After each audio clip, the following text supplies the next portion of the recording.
Assalamualaikum warahmatullahi wabarakatuh. Halo, selamat jumpa kembali dengan saya di video ini. Bagi teman-teman yang baru saja menemukan channel saya melalui video ini, saya ucapkan saja salam kenal dari saya, salam tutorial. Tentunya biar teman-teman bisa mendapatkan update video-video lainnya dari saya, silakan klik tombol subscribe.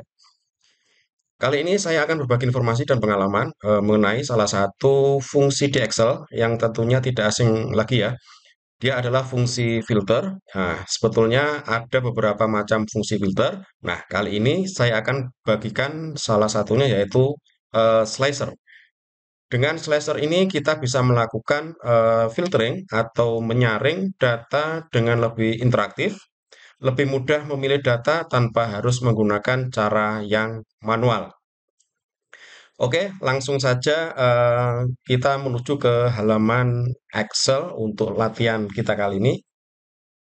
Di sini seperti biasa, saya sudah siapkan sebuah tabel yang berisi data penjualan. Ini hanya sebagai contoh saja, bukan data yang sebenarnya. Kita akan belajar bagaimana sih penggunaan fungsi filter menggunakan fitur slicer. Sebelumnya perlu kita ketahui dulu bahwa slicer ini mulai diperkenalkan pada Excel versi yang 2010. Sedangkan untuk Excel yang 2013 ke atas, fungsi slicer ini sudah support ya. Baik itu untuk tabel yang biasa, pivot table ataupun pivot chart. Kita kembali ke tabel supaya lebih menarik. Tabel ini akan saya format seperti ini, pakai tombol CTRL atau Ctrl T, centang di sini. Oke. Nah, kalau pengen rubah tampilan tabel, teman-teman bisa klik di sini. Cari saja model atau tipe tabel yang diinginkan. Silakan sesuaikan dengan selera teman-teman sekalian ya. Oke, ini saya biarkan aja seperti ini. Next. Nah, kita arahkan saja kursornya di dalam tabel. Lalu kita cari tabel desain. Kita sedikit ke kiri, cari insert slicer. Tuh, akan tampil semacam kotak dialog yang menampilkan pilihan. Silakan pilih saja header kolom mana yang mau difilter. Saya mau pilih nama supplier. Kita klik saja, kemudian nama buah dan asal. Lalu klik OK. Set. Nah, ini sekarang kita diberikan kotak dialog sesuai dengan pilihan kita tadi. Sebentar, ini saya atur dulu biar enak dilihatnya. Sekarang kita coba filter beberapa datanya. Saya coba misalnya klik saja nama Arif Setiawan. Apa yang akan terjadi? Kita lihat. Nah, data akan terfilter secara otomatis dan langsung menuju nama yang dicari tadi. Tapi di sini, kemana data yang lain? Nah, ada yang hilang. Datanya sebetulnya tidak hilang, tapi data-data yang lain itu sama Excel disembunyikan. Sama halnya kalau kita itu meng-hide suatu baris atau kolom, nah, jadi datanya tidak tampil. Hasil filter ini kalau kita mau dinormalkan lagi ke kondisi semula, nah, kita tinggal klik saja tanda silang merah yang ada di pojok kanan atas. Set. Nah, kembali ke posisi semula.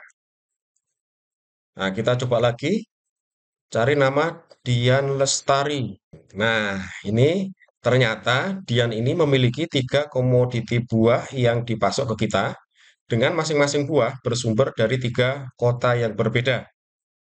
Bisa juga kalau kita ingin melakukan filter secara multi-select atau lebih dari satu pilihan dari data yang akan difilter, klik saja di sini.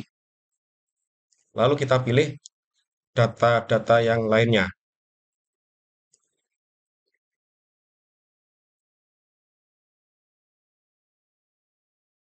Coba lagi. Nah, saya mau diberikan data nama buah apel misalnya. Siapa saja sih yang mensuplai buah apel ke kita? Kita lihat. Oh, ternyata ada 6 orang yang mensuplai buah apel dan masing-masing dari 6 kota-kota yang berbeda. Atau eh, jika kita pengen tahu dari daerah Bandung misalnya, buah apa saja yang disuplai ke kita, yang berasal dari kota Bandung, kita lihat.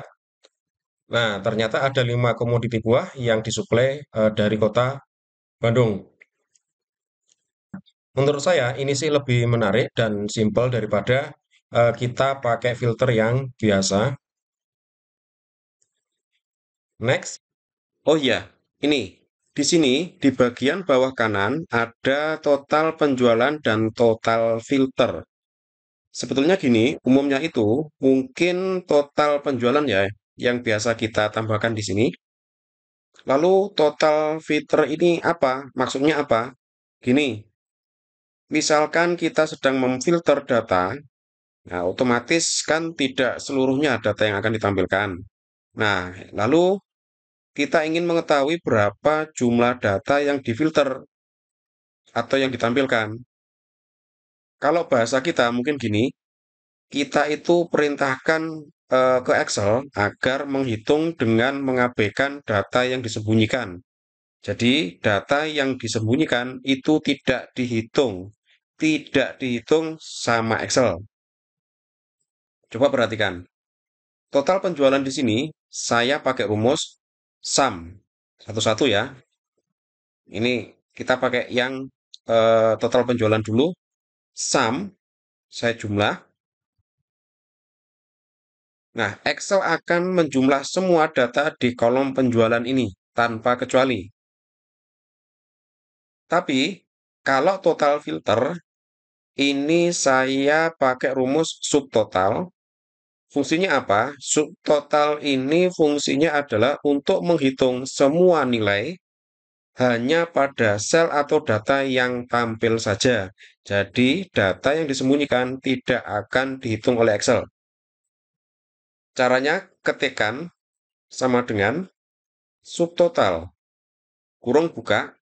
Nah, di sini ada function 6. Function 6 ini adalah menu pilihan bahwa kita itu mau menghitung apa. Nah, karena kita sekarang mau menghitung jumlah, maka kita bisa pilih antara antara 9 atau 109. Bedanya apa?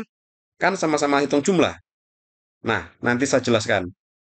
Sekarang saya lanjutkan dulu untuk rumus subtotalnya. Saya pilih 9 dulu. Boleh double klik di opsi yang 9 atau ketik langsung angka 9. Lalu titik koma. Nah, di sini ref ini adalah referensi atau data yang mau kita hitung itu di area yang mana. Nah, ini kita select.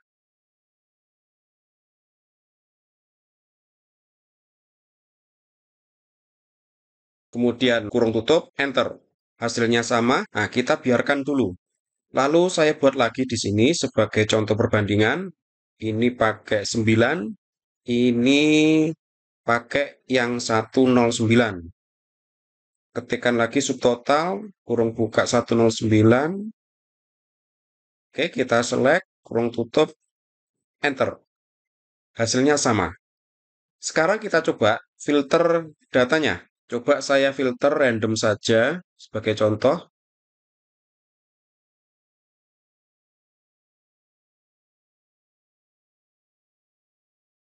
Sekarang kita fokus yang filter. Hasilnya beda dengan total penjualan. Total filter yang 9 dan 109 kok masih sama? Katanya tadi antara 9 dan 109 ada beda. Bedanya ini. Coba ini saya filter manual. Sebentar, ini saya kembalikan lagi. Nah, kita filter pakai klik kanan, lalu hide, set. Nah, beda kan?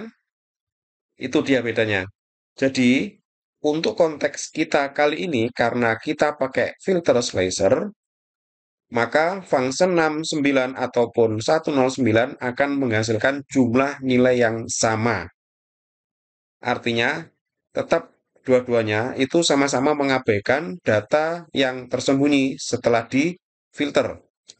Tetapi, jika kita pakai filter yang manual, kayak tadi, Maka fungsi 6 yang tepat adalah 109 karena 109 akan mengabaikan data yang tersembunyi. Oke, sampai di sini jelas kan ya? Sebentar, ini saya hapus saja yang total penjualannya. Saya pakai total filter yang 109 saja. Gak terasa agak melebar ya pembahasan saya sampai ke pembahasan subtotal. Tapi anggap aja itu bonus. Jadi sebetulnya perlu juga sih mengenai subtotal ini. Karena kalau saya pasti perlu menggunakan subtotal untuk menghitung jumlah data filternya saja. Jadi hasilnya akan lebih akurat. Oke, teman-teman. Sampai di sini dulu video kali ini. Kurang lebihnya mohon maaf. Kalau ada saran masukan, silakan sampaikan di kolom komentar. Kalau dirasa bermanfaat, silakan like. Kalau mau dibagikan informasi ini ke teman-teman yang lain, nah, silakan bagikan biar kita tidak pintar sendirian. Jangan lupa juga untuk klik tombol subscribe dan nyalakan tombol loncengnya biar teman-teman update terus video-video lainnya dari saya. Salam tutorial. Wassalamualaikum warahmatullahi wabarakatuh.